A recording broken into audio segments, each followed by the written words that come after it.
Утре душите на мртвите ќе ги соберат живите околу гробовите. Православните ја одбележуваат Митровденска задушница, ден одбележан за спомен на покојните. Како овој ден да се одбележи, а да не се нарушат православните норми? За да се изврши помен, потребно е варена пченица, вино или црковни свеќи и секако Светата црква пропишала и молитви кои се читаат при самиот помен. Ќе напоменам дека при вршењето на помен се раздава и храна во спомен на покојните, но тоа е милосрдие кое треба се даде на сиромаси. Значи оние што немаат им дадеме за да се нахранат и сите тие да се помолат за покојните. Само во Штип на градските гробишта има 8000 парцели. Просторот околу нив за утре темелно се уредува.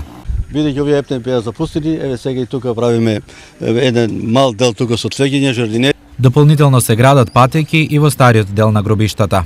Започнавме прво од десниот крак, подоцна ќе биде направен левиот крак, така да истовремено со оваа активност започнавме и со косење на самите гробишта. Четврти пат ги косиме веќе оваа сезона и со чистење пристапивме кон гробните места и гробиштите веќе како што беше среден новиот дел, веќе е среден и стариот дел. А посета на гробиштата, особено за задушница, не личи без цвеќе.